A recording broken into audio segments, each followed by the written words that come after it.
One of the most misunderstood things with furniture has to do with leather upholstery.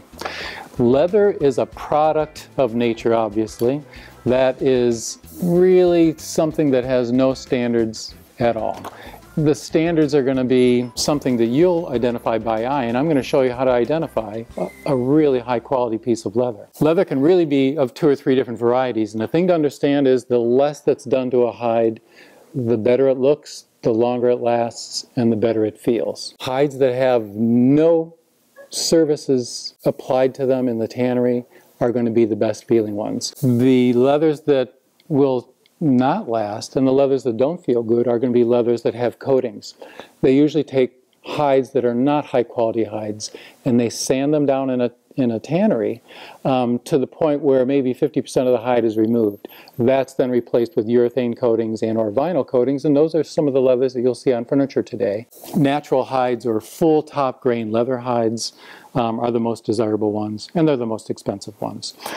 You can identify them in one of 3 ways. The 3 characteristics to look for to identify an untouched hide are going to be grain variation, subtle wrinkles in the hide, and scarring. And you should be able to find this on every piece of furniture, not only in my store, but wherever you look. It could be your car seats. If you look for those 3 characteristics, you'll identify the hide. That grain variation tends to be very consistent. As you move to the outside of the hide from the center, the grain texture becomes more coarse to the point where it can't really be used in upholstery wrinkly like this.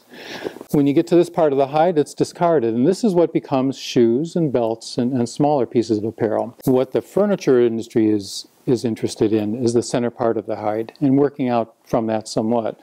If you see on your piece of furniture grain variation from smooth to a small pebble to a medium pebble, you'll identify a better quality leather. You won't see much of this unless you look to the back of a cushion. The next thing you should look for is wrinkling. They are subtle wrinkles, and sometimes they appear like parallel shadows. There are striations across this cushion that in this particular color happen to stand out really well. Not all colors show this.